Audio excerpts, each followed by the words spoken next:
The brake light on the passenger side of the H3 Hummer is out. So I'm going to show how simple it is to just change it and share some information about a long life bulb I've been using on all my vehicles. As you open the rear cargo door, you will see the inside of the tail light assembly and two screws, one on top and another on the bottom. Take them off with a Phillips head screwdriver.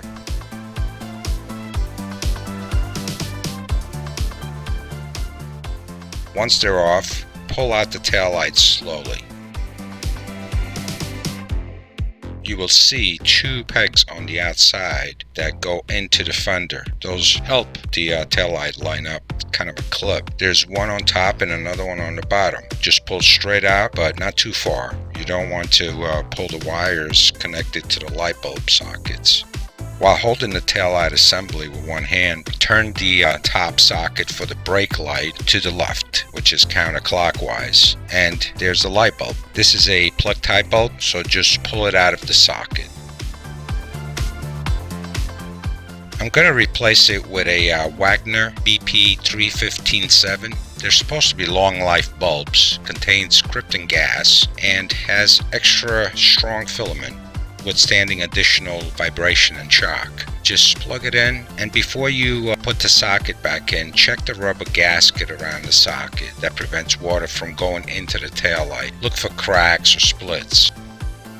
Then just insert the socket and make sure the two slots are in line. Push in and tighten clockwise.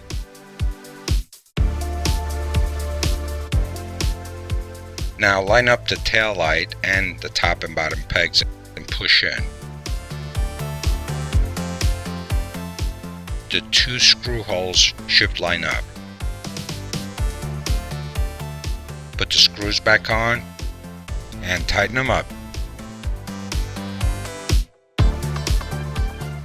Last thing to do is to check the bulb you replaced works, and you have completed a brake light bulb replacement.